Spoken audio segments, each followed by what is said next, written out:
Chicago Business School, where he had attended as an undergrad. He did earn an MBA from the U of C and went on to found In Capital, a leading underwriter and distributor of investment-grade corporate bonds and securities. In Capital's had great success employing more than 150 people and distributing more than $300 billion in securities through 800 distribution partners. But it wasn't his bond business he was thinking about as he penned his business school essay. He wrote about his dream job of owning the Chicago Cubs. Nearly 19 years later, Tom's dream came to fruition, although the challenges he and his family faced were something short of a dream. Tonight, he'll update us on his progress in turning around a beloved team and a cherished brand with a losing but lovable reputation built over more than 100 years without winning a World Series title. We are assuming that will end soon. He will fill us in on the business plan to support the baseball operations and to renovate Wrigley Field. Tom will be joined by a key partner in this journey, Theo Epstein, President of Baseball Operations. Theo joined the Cubs in October 2011 after 10 seasons with the Boston Red Sox, the last 9 as the club's general manager. He was the right choice because he's a winner. Theo helped build world champion ball clubs in Boston in 2004 and 2007, including the organization's first World Series title in 86 years. And he saw 4 teams advance to the American League Championship Series. He's the youngest general manager in Major League history to win a World Series. He's also one of only 2 individuals since World War II to win 2 World Championships in his first 5 years as a general manager. There'll be a quiz later on the other one. Theo's approach is to use every piece of data and analysis possible to evaluate player talent. He's made a commitment to scouting and player development.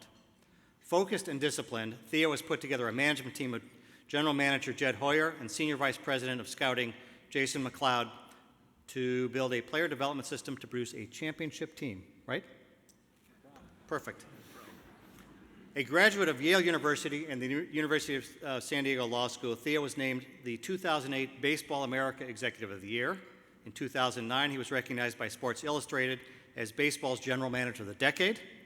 Those titles, though, will pale in comparison to the accolades he will win when he and the Ricketts family bring a world championship to the north side of Chicago.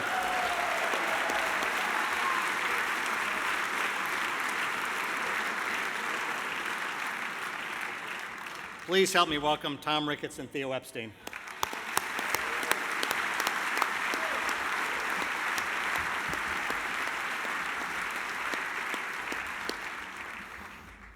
Thanks, John. You know, it is true that I wrote in my business school application that my dream job was to be the owner of a baseball team. And I think there's probably 2 reasons for that. Number one, that's the year I was living across the street from Wrigley Field, so it was always on my mind. And number 2, I would have said anything in that essay to get the admissions committee to not look at my undergraduate transcript. Everybody laughed at that except my dad, who paid for college. Well, it's great to be here tonight at the Economic Club. When John asked us to speak tonight, we thought about all the different things we're doing and which things would be the best to discuss. At first, I thought perhaps a discussion of how my family is committed to preserving a treasured baseball cathedral and the 3rd largest tourist attraction in this state, despite receiving no public funds and paying the highest taxes in all of baseball. But then I thought maybe that is a better speech for the Un-Economic Club of Chicago.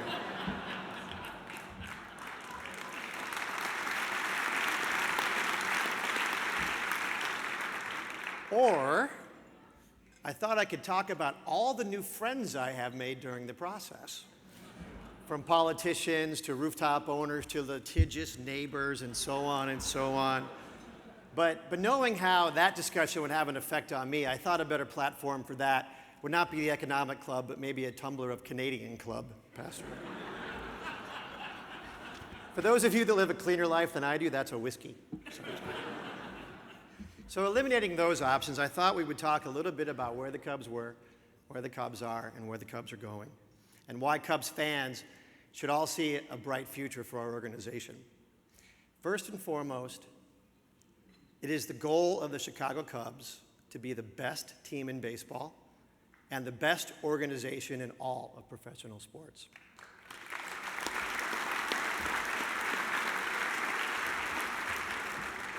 But as with any other business, it really comes down to strategy and execution. And while we have a large, very detailed strategic plan at the office, it all boils down to this. We are building a rock-solid foundation by making smart, long-term decisions and investing our resources in the future of our team. In addition to many Cubs-specific issues, the broader challenges to achieving our goals are the same as any business in need of new direction and significant investment. To address these challenges, we have made large investments throughout the organization in human capital, in systems, and facilities. In part because the Cubs were a Tribune subsidiary, when we bought the team, the Cubs had by far the smallest front office in baseball and were simply undermanned in the top ranks of the team management. Over the past years, we have supplemented our strong team president, Crane Kenny, with first-class managers at every position and filled important roles throughout the entire organization. We were also woefully understaffed in our baseball organization, and we've addressed that issue too. When we bought the team, our facilities, from top to bottom, were among, if not the very worst in baseball. While we have built new offices to make our operations more efficient, what we are most proud of is the largest and best Dominican Trading Academy, and opening soon the best spring training facility in baseball. However, our facility with the greatest need is, of course, Wrigley Field itself. As everyone knows, I assume everyone reads a paper from time to time, we are getting closer to initiating and executing a plan that will preserve and improve our treasured ballpark. The field will be restored to the beauty of its peak in the mid-30s and will give Wrigley to the next generation of fans. The renovation will greatly improve the day-of-game experience for all fans with more points of sale, better corporate suites, and my personal favorite, 40% more bathrooms. I think there's a larger cheer from the women on that, but and the troughs are staying, by the way. Not only will fans have a better day at the ballpark, but the renovation will also generate incremental revenue streams to be reinvested in the baseball organization. If, for some reason, you or your company do not have a corporate suite or season tickets, I would suggest getting on the waiting list now, because pretty soon those tickets will be hotter than tickets to see Theo speak at the Economic Club. The plan will also include a 182-room soft-branded Sheraton hotel across the street and a 30,000 square foot multi-purpose plaza.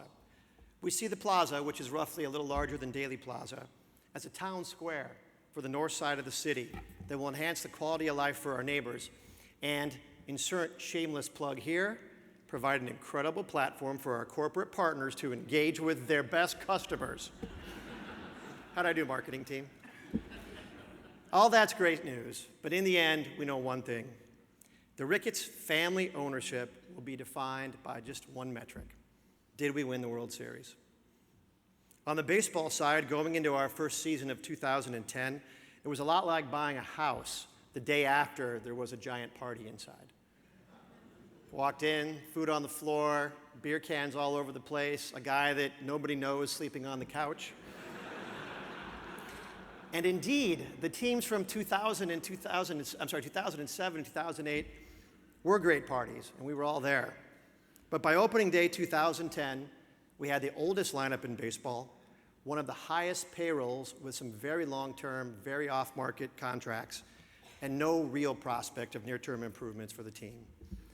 We did not buy the party, we bought the hangover. But as with everything else we've done, we sought to build the best foundation for sustainable long-term success, and that included new leadership in baseball. To that end, we hired Theo Epstein as president of baseball operations. You heard his resume from John and all of his accolades. We conducted a thorough data-driven search across the nation, but Theo was always at the top of my list. Despite that exhaustive search and everything that went into it, I knew within 10 minutes of meeting him he was the right person to lead the Chicago Cubs. I have the utmost confidence in Theo and our general manager, Jed Hoyer, and all the top baseball executives. I tell everyone that if you could see all the hundreds of smart decisions that these guys make behind the scenes every day, you'd have as much confidence in our future as I do. So with that, I'd like to introduce Theo Epstein. There you go. Thanks, John. Thanks, everybody. Thank you, John. Thank you, Tom, for the kind introduction. Just win a World Series. Hasn't happened since 1908. No pressure. Best organization in pro sports. No pressure. I hear you. Yep. Here we go. Ready? It's great to be here with you tonight, and we thank you for the invitation to this prestigious forum. I have a lot of content tonight, and I've been told it's a very punctual crowd, so I'm going to talk fast so we can cover the whole thing, talk quickly. Tonight I'm going to cover our plan to turn the Cubs into a championship caliber organization, some of the progress we've made thus far, and some of the challenges we continue to face. So tonight is Game 5 of the World Series. How many of you have been watching the World Series? Not tonight, because we know, but overall, okay? About a third of the room. Well, it's 1-0 Red Sox. Thank you very much. That's the update. For those of you betting on the World Series, that's the update. For those of you who haven't been following it, allow me to bring you up to speed. The Cubs are not in the World Series this year. We narrowly missed. I think it was a game or two. 20. Thinking of it, how dare you schedule this event for Game 5 of the World Series? Very, very presumptuous of you, but inviting us along. We'll, I have your name, and we'll remember that when it's time for the World Series comp list, when we're in it. But it's the Red Sox and the Cardinals playing in the World Series, the best team in the American League, the best team in the National League, and two great organizations that are each gunning for their third World Series championship in the last 10 years. And no matter who wins the Fall Classic this year, between the two teams, they'll have accounted for 5 of the last 10 World Championships in baseball. And I probably shouldn't say this on one hand because of my ties to the Red Sox, and on the other hand because of the hatred of the Cardinals I agreed to as part of my contract with the Cubs when I came here. But these two, at least for the moment, are very much the model franchises in baseball over the last 10 years. And there are a lot of lessons to be learned for everyone across the industry from these two franchises, especially for the Cubs. So a quick look. We're going to have some slides tonight. We'll go quickly through them. You'll see them in this corner and this corner as well. But a quick look at the two rosters of the teams participating in the World Series, and you can start to see why they're model franchises. Of the 50 players participating, 36 of the 50 are either homegrown players, and by that I mean players who were drafted or originally signed with their respective organization, or players who were directly acquired in a trade for homegrown talent. So 36 of the 50 players participating were homegrown players. And that, in the modern game, and in fact, really for a long time in baseball, many decades, that is the definition of a healthy organization. A core of pre-prime and prime age homegrown players, tremendous organizational depth, and a lack of over-reliance on veteran free agents. Let's take a quick look at the Red Sox.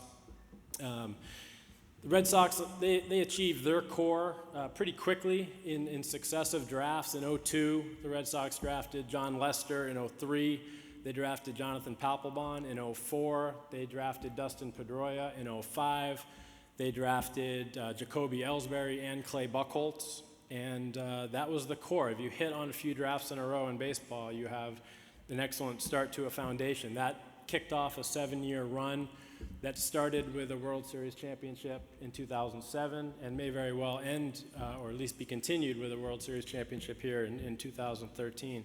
On top of that, the Red Sox were just named as having one of the top 3 or 4 farm systems in baseball, and the single best franchise as far as near-term help coming from the farm system. So they're set up for a very long time. You can see a little bit more of the core and the ages of the players involved.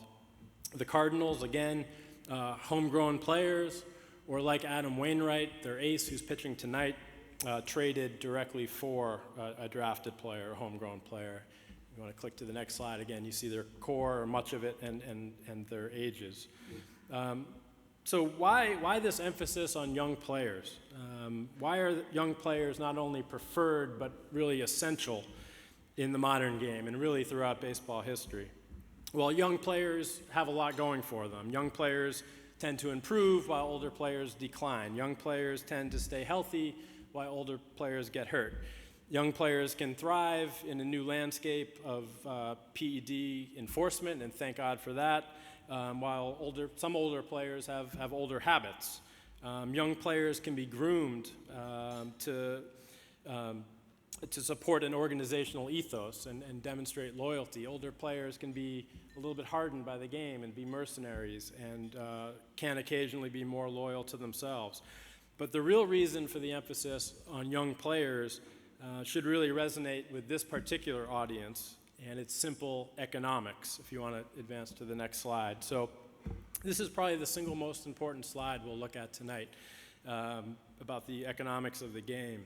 The horizontal axis is player age. It starts at 20, goes through 40, the span of even the longest career, 30 right in the middle. The vertical axis is player value. You'll see two bell curves, essentially, a little bit different shape, but the blue bell curve, the first bell curve, is player performance, measured by an accepted advanced metric. The red bell curve is player compensation, salary, how many millions of dollars the players are paid. So as you can see, they're not aligned. The blue bell curve performance peaks at age 27. That's the case now. It's actually been the case, that was the case 50 years ago. I think it was probably the case 100 years ago. The peak age of player performance, when you're still physical enough and fresh enough to perform well and you've figured the game out from a mental standpoint, those two intersect age 27, and around is the magic period where players perform their best. Compensation, as you can see, peaks approximately 5 years later at age 32. So for those who don't know much about the baseball economic landscape, the reason for this is because players are controlled by their organization for 6 years. The first 3 years, very cost controlled. The club essentially unilaterally assigns the player's salary. For the next 3 years, there's a neutral party, third party arbitration. Players receive modest raises and start to approach their actual value. And then after 6 years, there's free agency and open market. These days, a win of player performance is worth about $5 million, or it was $5 million last year. It looks like it's going to be about $7 million on this year's open market. The yellow area of the graph, if you want to advance the slide, the delta between a player's compensation and his value for players after the peak age of 27, for players in their 30s, that yellow area, we'll call it negative value. Those are essentially wasted dollars where you've paid for past performance. Free agent contracts, you often see this with. It's where a player's performance, the blue line, has started to decline before the player's compensation has declined. So when you sign up a player, when he reaches free agency, the average free agent age is 31, the average free agent contract starts at 34. You're essentially paying for the height of his blue peak, but you're going to see the decline in blue and pay him at the rate of the red line. So that is negative value. Now the gray area, what you get when you have players in their 20s essentially is surplus value. Significant performance from players as they improve and reach their peak before they're well compensated through the system. So you have enough players in the gray area, you fit more performance essentially into your allotted payroll. That's what the Cardinals and the Red Sox, with 36 of 50 homegrown players, have going for them. You have too many players in the yellow, you waste payroll, you're inefficient, and you fit less performance onto your roster. So it's really hard to understate the impact of a contributing young player on the roster and the outlook on an organization, just as it's hard to overstate the negative impact of an albatross free agent contract or several on your roster. With a young player, you get a building block with significant surplus value, and there you see the average Major League debut at 24, the average Major League player reaches arbitration at 27. But just a significant impact for a contributing young player that you can integrate onto your roster, let alone the exponential impact of developing a whole wave of players. And in free agency, you can see just by the nature of the curves, and these aren't actual curves for actual players, they're the average. So an actual player's value will look more like a stock, going up and down as it peaks in value and then declines. But you can see how difficult it would be to get a full return on investment for any lengthy free agent contract the average free agent contract covering years 34 to 37. It'd be virtually impossible. You would have to capitalize on the exception rather than the rule. We were talking earlier about Marvin Miller, the longtime head of the Major League Players Association, with Andrew and with John. This was the brilliance of Marvin Miller, where he created a limited supply on the market for players, knowing there would be constant demand for clubs. No open market for younger players. So clubs that were looking for a quick fix, clubs that were looking to improve rapidly, were forced into a lot of competition for a limited supply of older players. Free agency is a tough way to rebuild a franchise or to build a franchise. So if you understand this chart now, and we'll come back to it later, you really understand the danger of living in the relative negative value area. And unfortunately, you have somewhat of a feel for what has plagued the Cubs over the last decade or so. So you can see from this next slide just how much the Cubs have had to pay for their clubs over the last 10 years or so. You see the blue line is the Cubs payroll, and the red line is the average of the teams in the division, the NL Central. So you see the Cubs have had the highest payroll in the NL Central by a wide margin for a long time. If you go to the next slide, you see that the Cubs, who have unfortunately been in that yellow area for a while, have had, this is age, the Cubs have had, by and large, with one exception, the oldest club. This is actually across all of baseball as well for the last 10 years against the Major League average.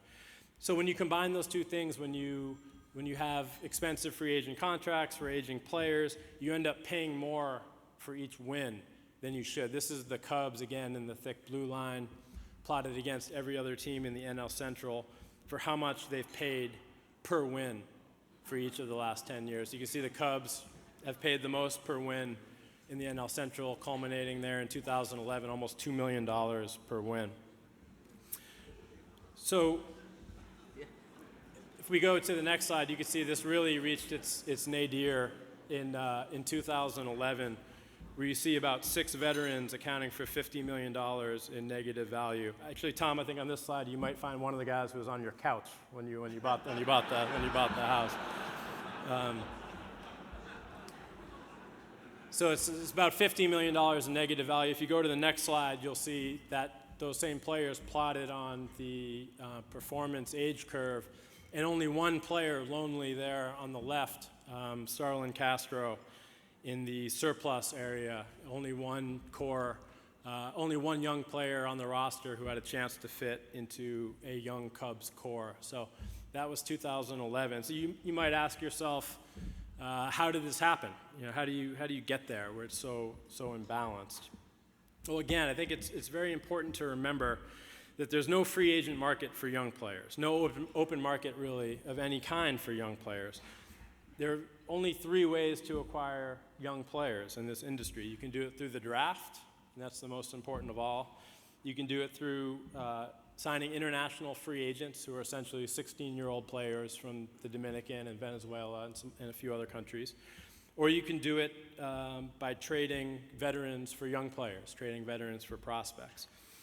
Of these 3 avenues for young talent acquisition, again, by far the most important is the draft. So let's take a look at the Cubs drafting and another model of drafting over the last 10 years. So this is the production from the drafts of 2002 through 2011 plotted across the industry, with the best on the left and the worst on the right. On the far left, you'll see the Red Sox.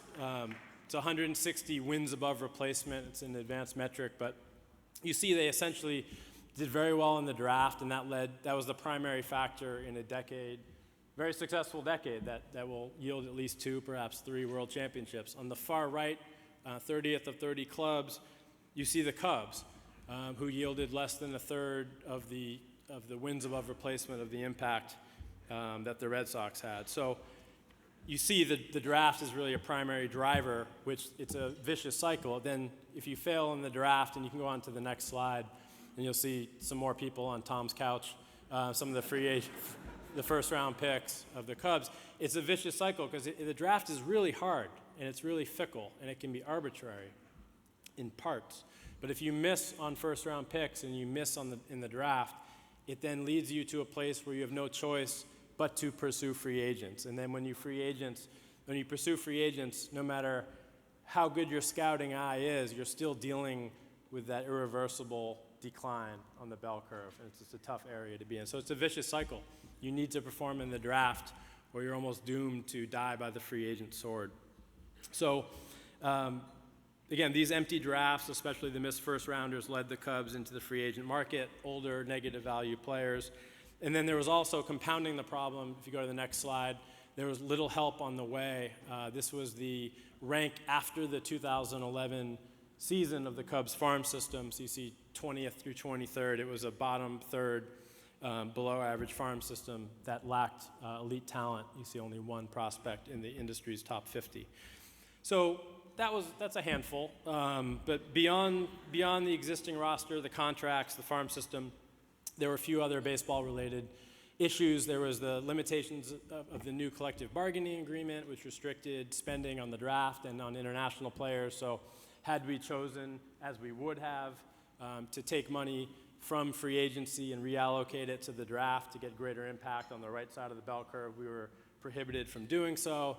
There were fewer impact free agents across the industry because some smaller market teams were flush with some national TV dollars, and they were able to maintain the very best players in the game. Like, for example, we were talking about this earlier, Andrew McCutchen from the Pirates is exactly the type of player who 15 years ago the Pirates couldn't have afforded.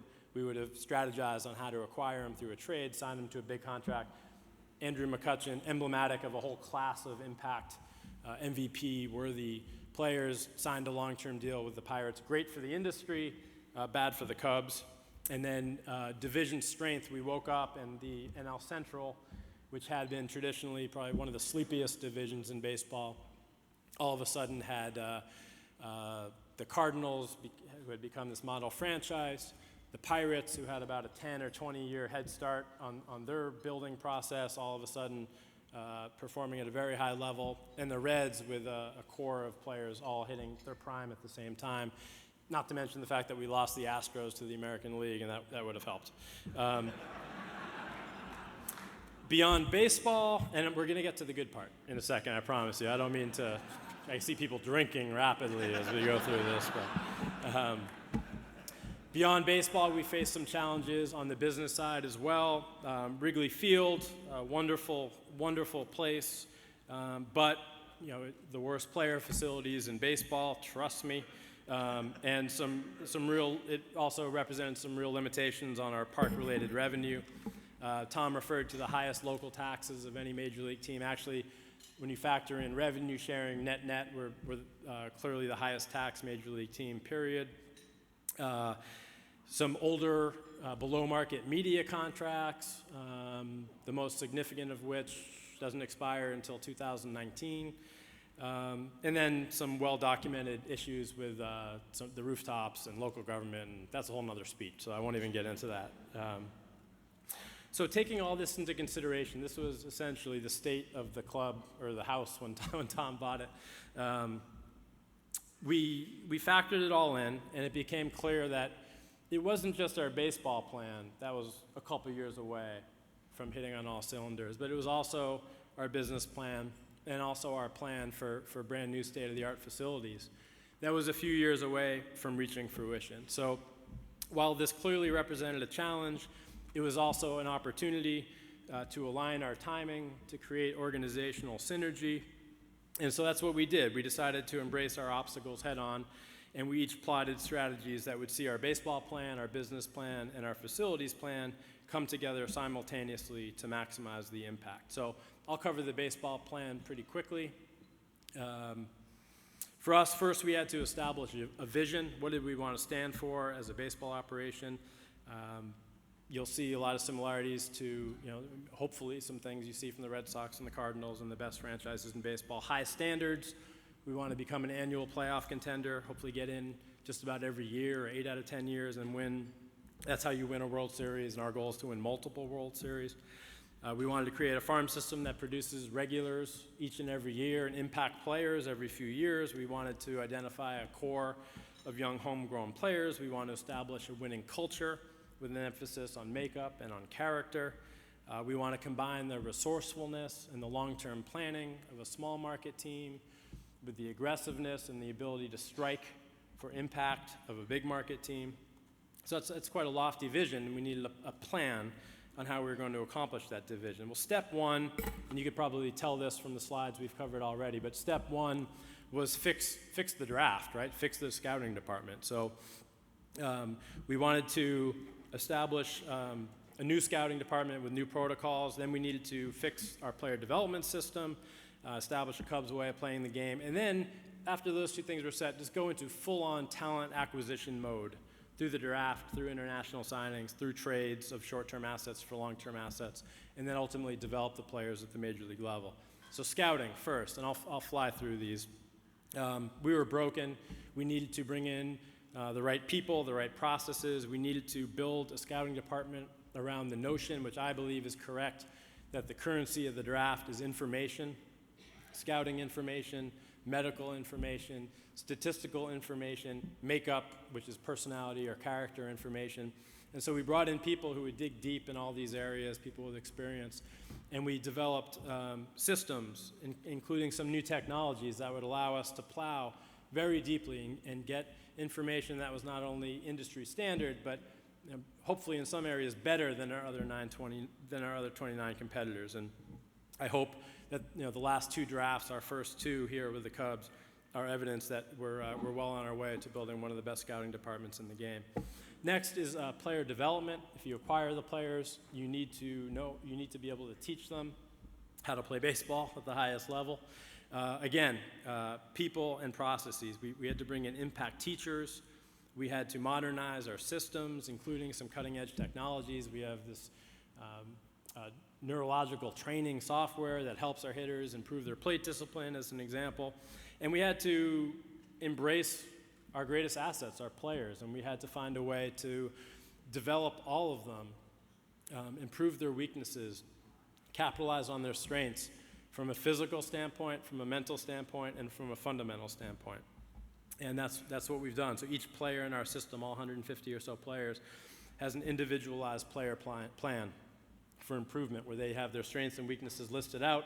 They're accountable. They sign off on it. They meet 3 times a year to chart their own progress. And we've seen great results with our players starting to really improve. Scouting and player development taken care of. We went into full-blown talent acquisition mode. And how does this manifest itself? Well, first, we'll talk about the draft and international.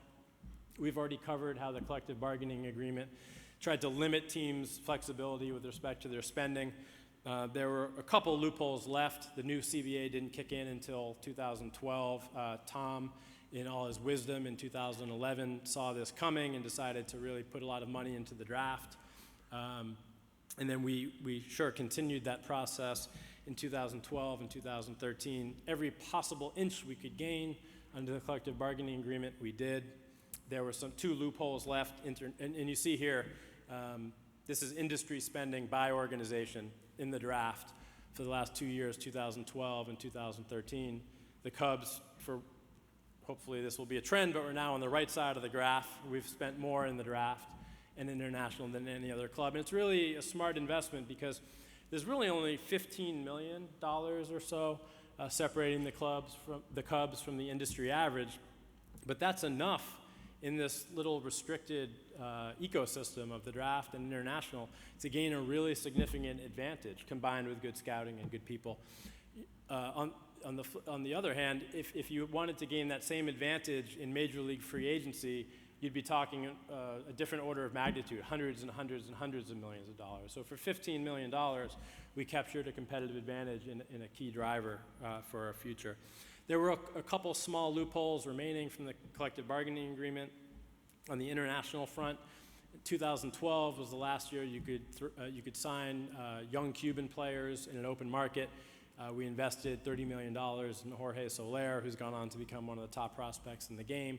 In 2013, it was the last year before, there were still some penalties, but it was the last year before truly onerous penalties were handed out for signing a lot of 16-year-old free agent talent in the draft. So that door was open an inch. We busted it open and ran through.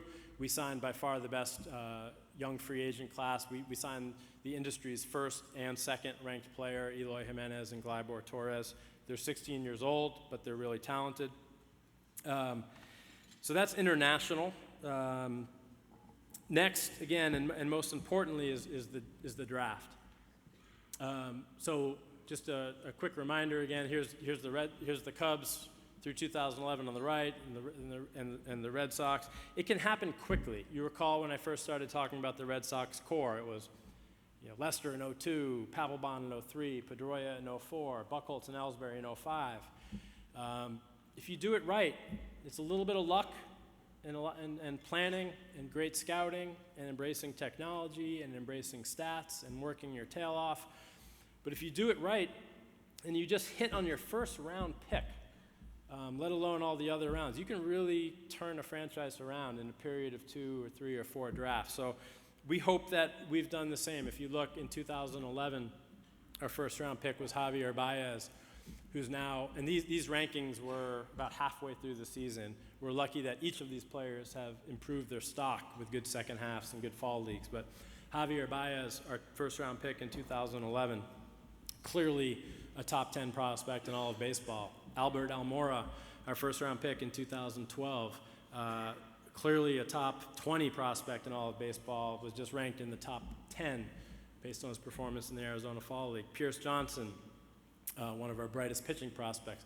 Chris Bryant, this year's first round pick, is now already, because he's leading the Arizona Fall League in everything and destroyed minor league baseball after signing as the second overall pick, is now a top 10 prospect in all of baseball. And we have the 4th overall pick in this coming draft. So more on these players in a second, but suffice it to say, we're confident now in our ability to draw out that all-important impact from the draft, because if you don't have it, you'll end up on the wrong side of the bell curve, and if you get it, you're in high cotton on the left side of the bell curve.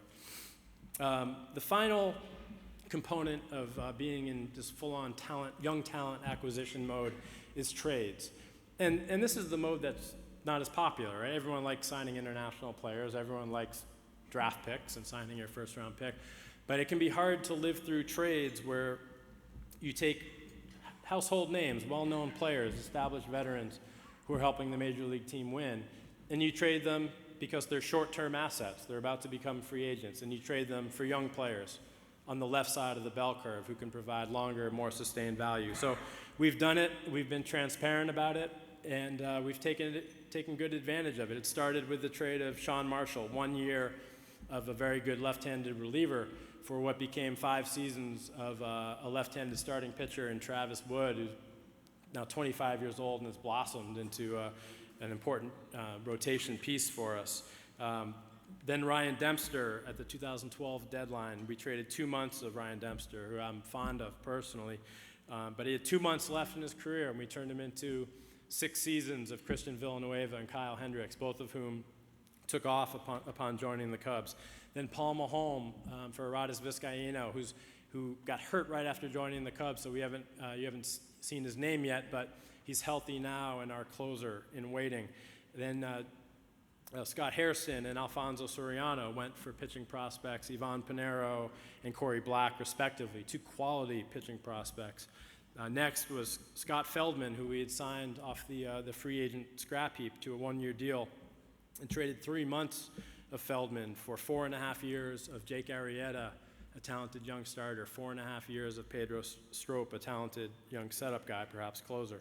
And then the last trade was 2 months of Matt Garza for a pretty big 4-player haul, headlined by 21-year-old pitching prospect C.J. Edwards, who really took off when he joined the Cubs and was just named minor league baseball's pitcher of the year across all 30 organizations. So the results in total of all these trades, which haven't been easy on our fans, and we're very, very aware of that and empathetic to their situation, but the results are that we traded 4 years of 8 different veteran players, average age 32 and a half, and the yield was 78 years of 14 different young players, average age 23. So it's exactly the type of thing that one needs to do when building a foundation for sustained success.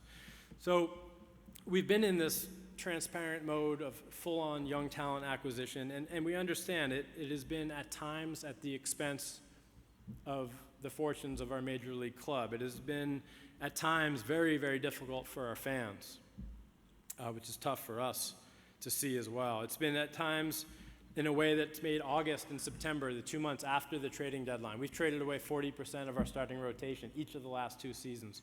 It's made August and September uncomfortable for a lot of people around the club.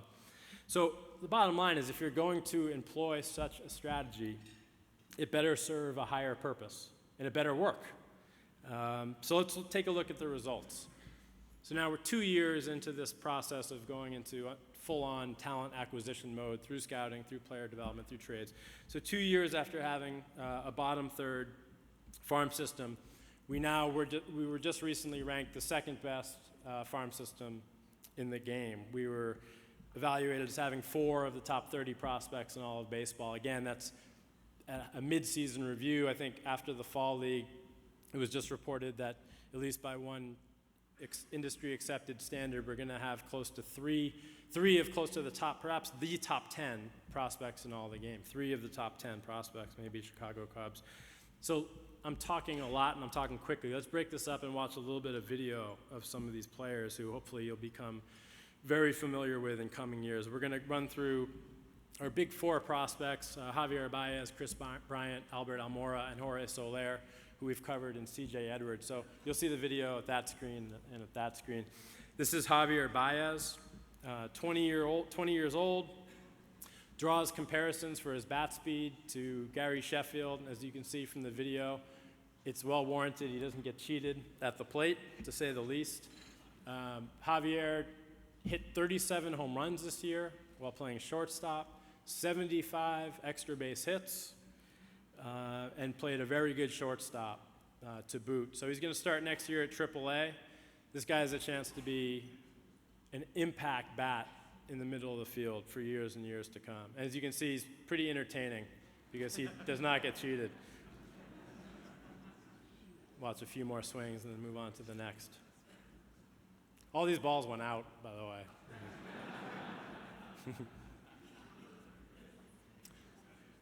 All right, I'm getting whiplash. We'll go on to the next guy. Next is Chris Bryant, who is our second overall pick from this past draft. Chris is 21 years old, a product of the University of San Diego. This year in college, he hit 31 home runs. The next highest college player had 21 home runs. Chris out-homered over 95% of college programs, all by himself. Then after signing, went on to have the single best pro debut of any player from the 2013 draft, and then followed it up by going to the Arizona Fall League, which is rare for a player with only 2 months of pro experience. He has like 1,300 OPS in the Arizona Fall League. He's wrapped up the Arizona Fall League MVP honors already. So he's a third baseman, 6'5½", very athletic for his size, obviously has a simple approach, gets great leverage on the baseball, and can hit the ball a long, long way. So you might be wondering, but I think, based on the video, moving runners over, defense and base running might not be part of our long-term plan. Looks like we're going for the downs. But no, we wanted to show you some of the raw power. He actually, we were finishing the presentation today, about 4 o'clock in the afternoon. We were following the Fall League game on the computer, and he hit another home run. So we had to update the slides really quickly and put in his new stats. Next is Albert Almora, a high school player, 19 years old from the 2012 draft, our first round pick. 19 years old, Gold Glove caliber center fielder, an incredibly instinctive player, just born to play baseball. He's a leader on the field, off the field, bilingual, magnetic personality, understands his place in the game, draws players to him, wanted to go out to the Fall League as the youngest player in the Fall League, spent time in an instructional league before he went to the Fall League so we could get to know all the other players in the organization better. Just just a chance to be a superstar in every possible way. Extremely instinctive, actually better instincts than he has tools. So he's gone out to the Arizona Fall League as the youngest player in the league and is among the league leaders in every offensive category as well.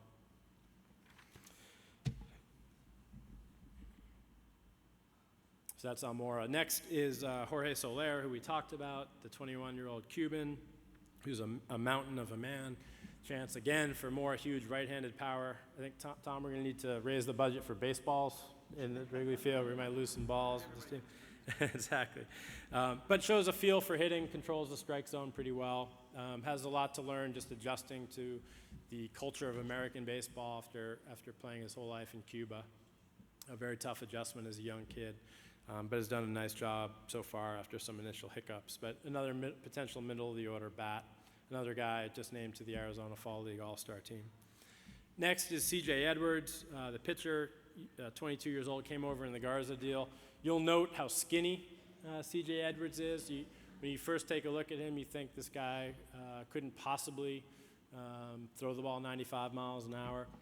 Because of his frame, he was a 48th round pick in the draft out of South Carolina. Actually learned to play in the Bush Leagues of South Carolina.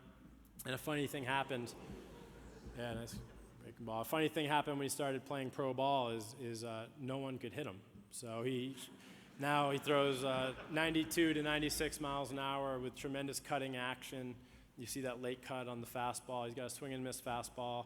He's got a tremendous curveball, developing changeup, and great presence. Really knows and understands the game. A real outstanding young man who's a student of the game and cares about his teammates. So he's struck out 12 hitters per 9 innings thus far in his pro career. In his entire pro career, has allowed 1 home run hit off him. So he was just named the minor league baseball pitcher of the year for across baseball, 30 players. So you can go on to maybe one more pitch. Okay. So that's CJ. And then across the rest of the organization, we hope that we have significant depth. You'll see there's our depth of pretty decent prospects at just about every position. We don't have much catching, so I left them off the chart, but we need some catching. It's a good thing Wellington Castillo started to really develop this year.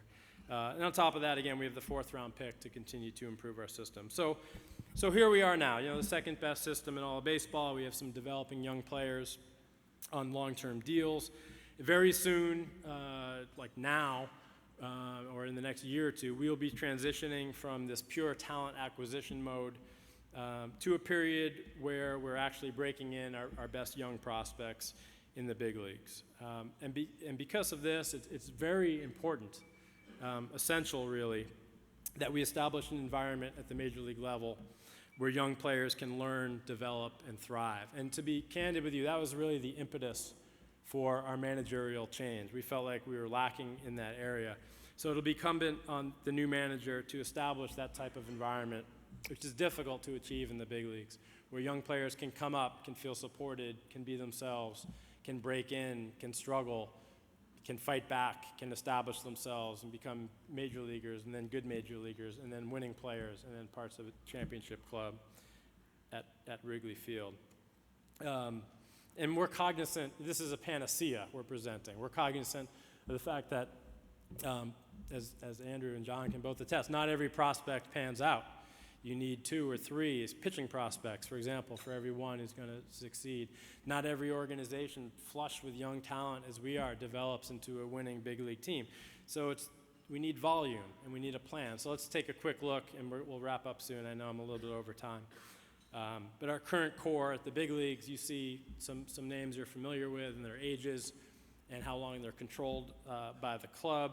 Obviously, Castro and Rizzo are key. They need to bounce back and follow that path of development. Last year, their stock was down. We expect them to bounce back. They're going to follow the same bell curve that every other player establishes in the big leagues, and we look forward to them developing into outstanding big league players, Samardzija, Castillo, and Wood. And then beyond them, there are a number of players on the roster who have a chance to break into that core. Players who have a chance to step forward, either had bad years last year or younger players who are just getting a chance. And then beyond that, the big picture for us is when you include our prospects into the mix and you look at it's now not just fantasy but reality that some of these players with good minor league seasons in 2014 will position themselves to soon break into the big league. So you look forward even a bit more, focus it a little bit more, and you see that we're very well positioned, for 2015 to 2018, say, and well beyond. Objective industry experts and observers have said the Cubs are better positioned than any other club in baseball to take a significant leap forward based on this stable of young talent and the ages of the players involved and where we might live on that bell curve. So think back just quickly to the 2011 Cubs and Tom's couch and what that roster looked like, and you see too many players in the yellow and not enough in the gray. And then let's just allow ourselves for a minute to think ahead to the 2016 Cubs, say 5 years later. And those are the actual players projected on the roster based on their age and where we hope they'll be on the performance curve. So it's just exciting where we may find ourselves in a few short years. And exciting also because it's not just a baseball story, but remember that under the leadership of Tom and the Ricketts family and Crane Kenny, we're also just a few short years away from realizing our business plan, complete with new revenues and therefore new payrolls, and also realizing brand new facilities. We've already accomplished that in the Dominican Republic. We've accomplished it in spring training, and we're just a couple years away from accomplishing it at wonderful Wrigley Field. And a restored Wrigley will provide not only more revenue, which will help our payroll, but also a greatly enhanced experience for our players and most importantly, for our fans. So I'm wrapping up here, but speaking of our fans, we're very realistic about how difficult the last few years have been for them and how 2014 poses many of those same challenges. Someone told me when I first joined the Cubs and first took this job that it takes great courage to be patient. And I think this applies primarily to our fans, who have been incredibly supportive throughout this process and for many, many decades, century beforehand.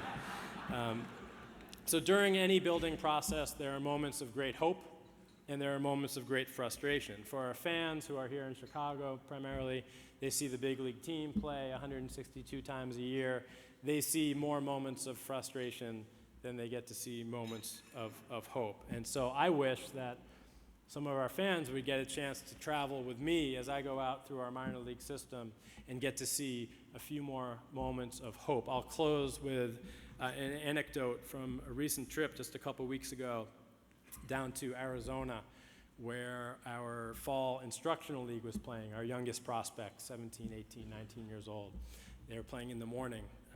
And then in the afternoon, we had Almora and Bryant and Soler playing on the Arizona Fall League, which is an advanced prospect league where the very best prospects in all of baseball participate on co-op teams against one another.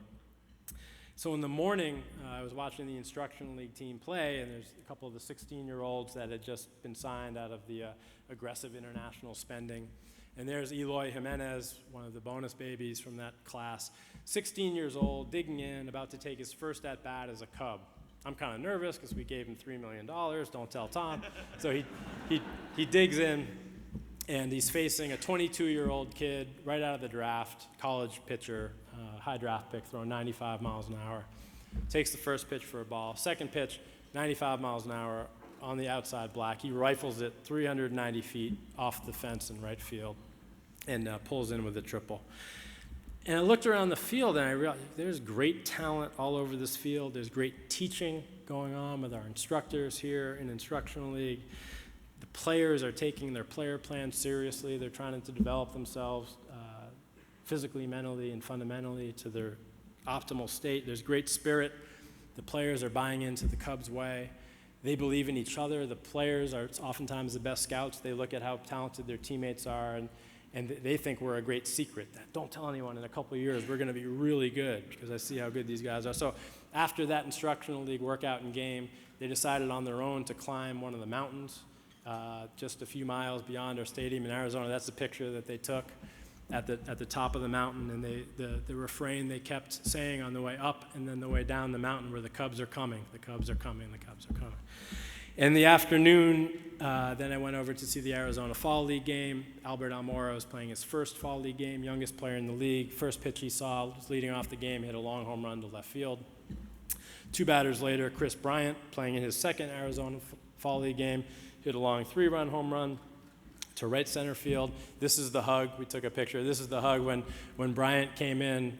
Almora embraced him because the Cubs are coming, the Cubs are coming, the Cubs are coming. I think Almora was a little bit more into it than Bryant was, but nonetheless, good relationships are beginning with our minor league prospects. So the Mesa Solar Sox, which is the co-op team that sports those 3 Cubs, went on to win that game 13-2. The 3 Cubs players drove in 11 of the 13 runs. The Mesa Solar Sox are running away with the Arizona Fall League. They're in first place. Bryant and Almora, as you can see on the slide, they're running away with all league honors. Bryant's going to be the MVP. So then I had an even bigger smile on my face after watching that game, and then drove a couple miles to our new spring training facility down the road where the 101 hits the 202 in Mesa. And I had seen the plans and I'd seen the site when they first started construction, but it's just about done now, and it is spectacular. I think it's going to be the finest spring training facility in all of baseball, and it's all ours. We don't share it with anybody. Anything that you could possibly imagine is in this player training facility and the new ballpark that's very reminiscent of Wrigley Field. So on days like that, you have these moments of hope, and you want to share them because it's really easy on days like that to just close your eyes and imagine Almora and Bryant, homering back-to-back in the first inning in Wrigley Field, in a restored Wrigley Field, in first place, not for the Mesa Solar Sox, but for the Chicago Cubs, before a sellout crowd on our way to the playoffs and a championship, hopefully our World Series, when we will not be eligible to speak at the Economic Club of Chicago during Game 5. So it was my great... So...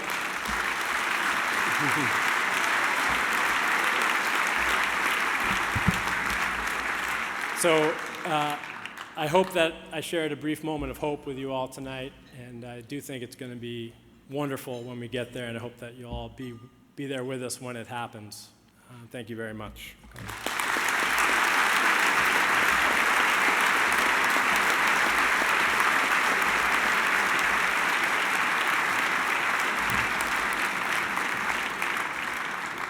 Tom, Theo, thanks very much.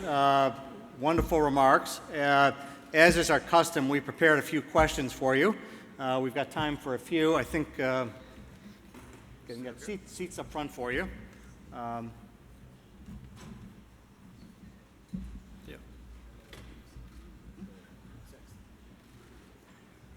We have a seat for you front and center. 1-1 in the 6th inning for those betting. So a few questions. Just, let me maybe start, Tom. And you referenced when you were talking that your goal was to bring a winner to Chicago. It's been a little over 4 years now, and you mentioned that's still your goal. I'm looking at it from the investment perspective. As an investor, do you have buyer's remorse? Absolutely not. From an investment perspective, obviously, I think baseball teams hold their value, and there's a lot of press about teams going up in value. But ultimately, it's really not about that. It's about, for us, it was about having a family business again. And my father started a company that was a family business for a while. Then it grew just too big to be a manageable family business. So it's really like a family gathering point for us. I think that's number one. Number two, it's amazing to be in a chair where you think that what you do impacts so many people. And for all these years, all the people in this room and around the world who have been Cub fans, if they've given so much love to this team for so long, when we deliver that World Series, that's going to be the greatest thing on the planet. And that's really more why we got into it. It's not just about investments. So on the rebuilding, did you think, again, a little over 4 years, did you think it would be this difficult on the rebuilding? No.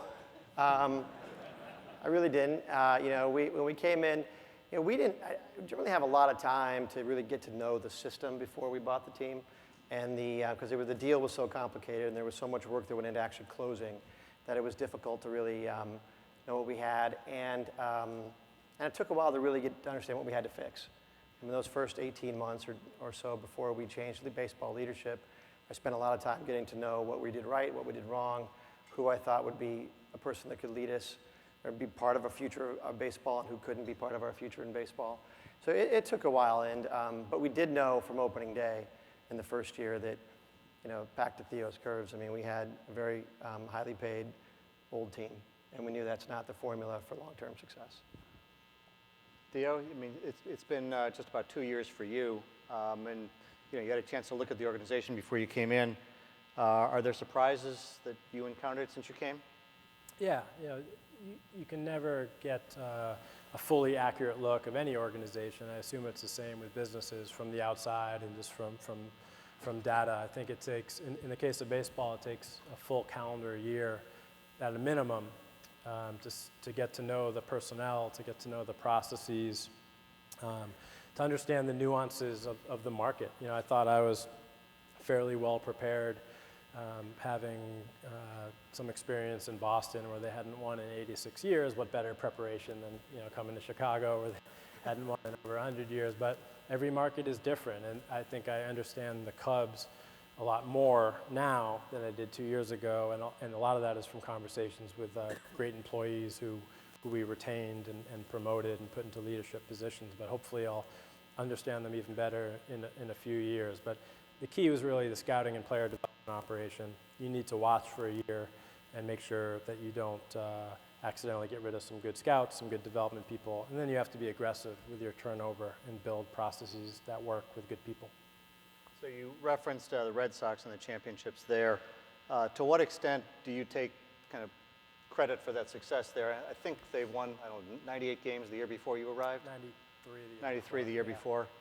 So how much credit do you take for the success that they subsequently enjoyed? I don't think it's ever a one-man job. They had won 95 games, something like once in the previous 25 years, and then I think we went out and won 95 games 6 out of the following 9 years. So there's no doubt we had one of the most successful decades in Red Sox history, probably the most successful since the 19-teens when they won a couple championships. But as will be the case here in Chicago, it takes everyone in the organization. It takes great leadership from ownership. We had that in Boston. We have it here. It takes a vision. We had that in Boston. We have it here. Down to the scout who sees a game in the afternoon but realizes if he drives 250 more miles, he might be able to catch another game at nighttime to see that player he's thinking about recommending in the 15th round. He can see him one more time, and that's the difference between getting the guy because he moves him up to the 14th round or losing him in the 16th round. So it's an organizational-wide approach. I thought we did plenty of outstanding things in Boston, and we made a lot of mistakes that I learned from as well, but it takes more than one person. So both Tom and Theo, you've asked us to kind of be patient, right, and wait a couple more years that you're in the rebuilding process. A lot of Cubs fans in the room here, been patient for a long time. How long should they be patient? And to the extent that a couple of years from now a winner's not produced, what should they think? Well, first of all, I mean, I would take that by saying there's good patient and there's bad patient. Like, the fact is that we're doing things the right way. There's no shortcuts. It's going to produce the results that everybody wants. I think for many years, patient meant you lost, and that's not what we're talking about. We're building the foundation for a team that's going to win consistently in the future. And I think that what you'll see, and hopefully you got a taste of it today in today's program, like, we're bringing exciting players up, and we're going to be writing new chapters in excitement for baseball for the next couple of years, and it's going to be fun. And the guys that we're putting into the positions are guys that are going to be there a long time, and guys you can count on to be real producers at the major league level. So if we don't see a winning team in a few years, how should Cubs fans look at that? Well, let me tell you a story. Some of you may have heard this story because I think. We're telling all evening. Yeah, right. We're telling. So I got in a cab a couple years ago right outside of my office downtown here, and I got in. The cab driver said, "Oh, look at this! I'm listening to the Cubs on the radio, and Mr. Ricketts gets in my cab. What are the odds of this?" I'm like, "Wow, dude, long odds. You're right. That's pretty unlikely." He said, "I am from Russia. I am watching what you're doing. Do not win too soon. This is like reading a great novel, and I want to read every chapter." And that's a true story. And I said, "Brother, no one's ever said that to me before, or since, John." But no, the fact is, you can expect from us improvement, and you can expect a young core building and a foundation developing that everyone should be excited about coming to Wrigley to see. Theo, and we saw some evidence of this, obviously, in your talk. You're known as a big user of statistics and sabermetrics in your analytics on players. When you're looking at younger players, 18, 19-year-old players, what are 2 or 3 statistics that you find have the most predictive value? Yeah, that's a little overblown because of Moneyball and the way that notion was promulgated across the country over the last decade. But I think I'm a believer in balance. I think there are 2 ways to view baseball and 2 ways to evaluate baseball players. You have your traditional subjective scouting lens that you can watch a player play for the draft in high school. You can watch him play, evaluate his tools, and you make a projection on what that player is going to become. And then you have your other lens, your objective statistical lens, where you can look at a player's track record, adjust the track record appropriately, and based on the evidence and the data, make a projection about what that player is going to become. Trying to build an organization that views players through both lenses, because the clearest player of the picture, the clearest picture of the player always comes when you look through both lenses. When you're dealing with 16-year-old players from the Dominican Republic, 17-year-old players, high school seniors in the draft, there's really no statistical track record to go on. You really have to set aside the objective lens, and that's where you need a really finely tuned subjective lens. You better have great scouts. You better have some scouts with gray hair. You better have some scouts who have a track record, because otherwise, if you just rely on stats to sign your youngest players with no track record, you're not going to sign any good players. On the other hand, if you're evaluating a 10-year big leaguer that you might trade for down the stretch in a pennant race, looking at that player's track record, adjusting it, and projecting it is probably the single most important thing you can do, and then you enhance that with a recent scouting look from your scouts. So we rely, but your question was about 17, 18-year-olds, almost exclusively on subjective scouting, and then we balance it as they develop track records with objective scouting. So then as they go from 17, 18 to 22 or 23, are there stats you look at there to say how are they developing and when are they ready for prime time? Well, like for a 21-year-old college player, there is a certain statistic that's very relevant, and we developed it over 10 years ago in Boston. It allowed us to draft Dustin Pedroia when 29 other clubs passed on him, and we used it to draft Chris Bryant. We photocopied 30 years of college baseball stats in Indianapolis, NCAA headquarters, and then ran this huge regression analysis and came up with the single most important metric, in our opinion, for projecting a college hitter into success in pro ball. But if I told you, I'd have to kill you. So I simply can't tell you what it is. Okay. It's a hard one to follow up on. We take this very seriously. Tom, you talked a bit about renovation at Wrigley, what you're doing there. When you kind of finish the renovation, what will fans most enjoy about the new experience, aside from ultimately a winning team?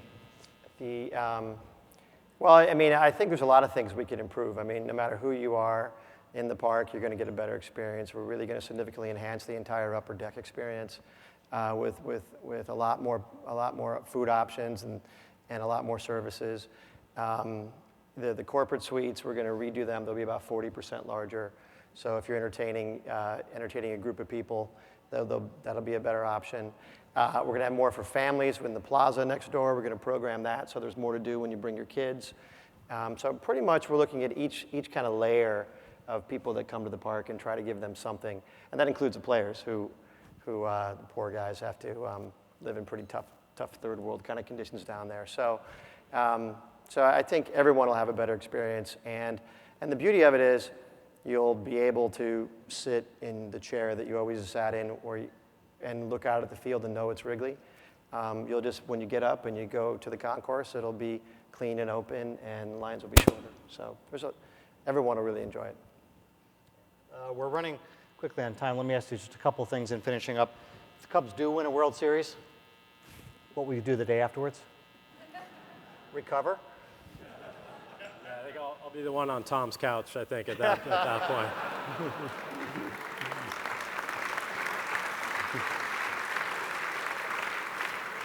Okay, you got to answer this quickly. Tom, in one word, what's it really like to work with Theo?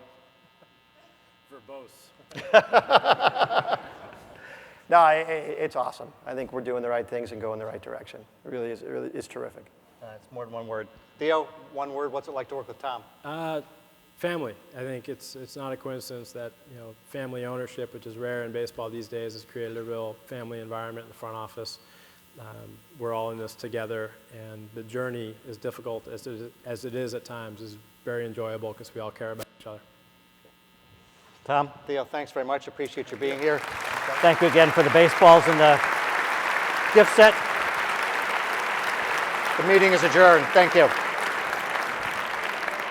Thanks. Tom, thanks for doing this. Yeah. Good job. Hey, thanks, John. It's great spending time with you. Tom, good job. Hey, John. John, good job. Good to see you. You too. Take care. Go. See you soon. All right. Great spending time with you. All right.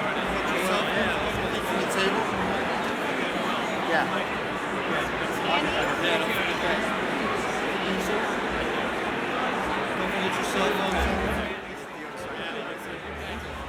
Awesome, Tom. Hey, man, is that good? Great job. You got it.